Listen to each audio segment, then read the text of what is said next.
આપણે રાજગરાના શીરા માટે મેં અહીંયા 250 ગ્રામ કકરો લોટ લીધો છે રાજગરાનો.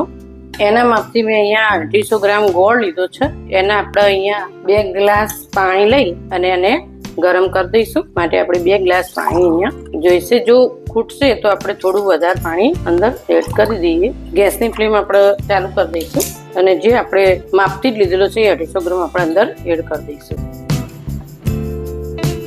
વચ્ચે વચ્ચે આપણે એને હલાવવાનું કે જેથી કરી અને નીચે ધાચી ના જાય. તો મિત્રો આજે આપણે જો ગોળ આપણો ઓગળવા માંડ્યો છે.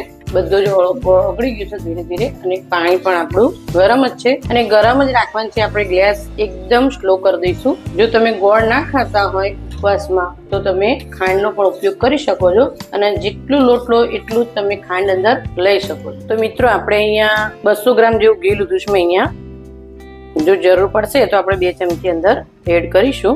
ગેસની ફ્લેમ આપણે ઓન કરી દઈશું. ઘીને મેલ્ટ થવા દઈશું. અહીંયા આપણે ગાયનું ઘી લીધેલું છે. સારી રીતે આપણું ઘી ગરમ કરી દેવાનું છે અને અહીંયા આપણે જે 250 ગ્રામ કરકરો લોટ લીધો હતો એ આપણે અંદર એડ કરી દઈશું.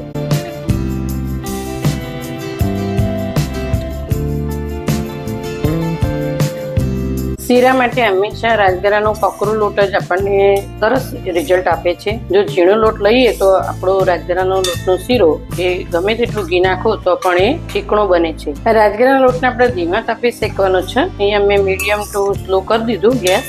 ખૂબ જ ધીમા તાપે સુગંધી આવે ત્યાં સુધી અને આપણો લોટ એ સરસ શેકાઈ અને બ્રાઉન થઈ જાય ત્યાં સુધી આપણે શેકીશું. ઉતાવળ કરવાની નથી. આ લોટમાં આપણે ગોળનું જે પાણી હતું એની અંદર આપણે 1/2 કપ પાણી ફરીથી એડ કર્યું છે. કારણ કે આપણે જયારે શીરો બનાવતા હોઈએ છીએ ત્યારે ગરમ પાણીનો જ આગ્રહ રાખીએ છીએ શીરા માટે. જો ખૂટે તો પણ આપણે ગરમ પાણી જ કરવું પડે છે. તો આપણે ગોળનું પાણી થોડું 1/2 કપ વધારે કરી દીધું છે.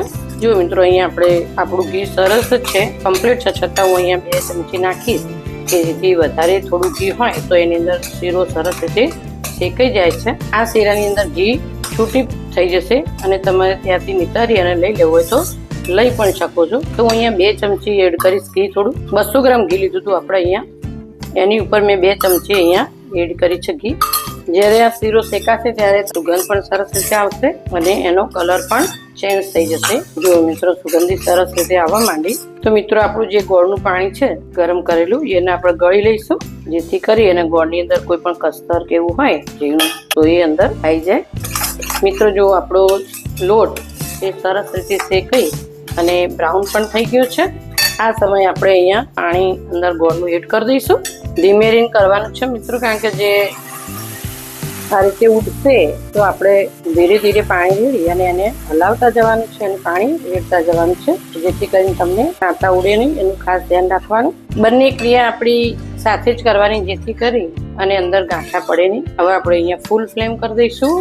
સતત હલાવવાનું છે. જાડા તળિયાવાળી મેં કઢાઈ લીધી છે એટલા માટે કે નીચે આપણું આ જે મિશ્રણ છે એ ચોંટે નહીં.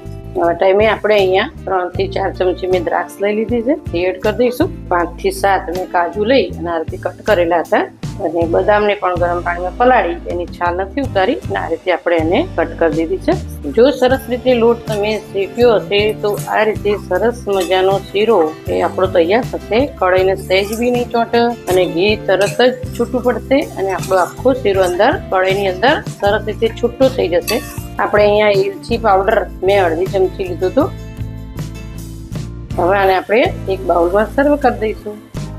તો મિત્રો આપણે સર્વ કરીએ. આપણો શીરો તૈયાર. તો આપણે એને બદામથી ગાર્નિશિંગ કરી દઈશું અને દ્રાક્ષ પણ ઉપર એડ કરી દઈશું. તો તમે પણ ઘેર બનાવજો ચોક્કસથી આ જ પરફેક્ટ માપથી. તો તમારો શીરો પણ આ રીતે બનશે અને અમારી જસુપ્રિયા કુકબુક ચેનલને લાઈક અને સબસ્ક્રાઈબ કરવાનું ના ભૂલતા. ફરી મળીશું આવી જ એક નવી રેસીપી સાથે. Thank you.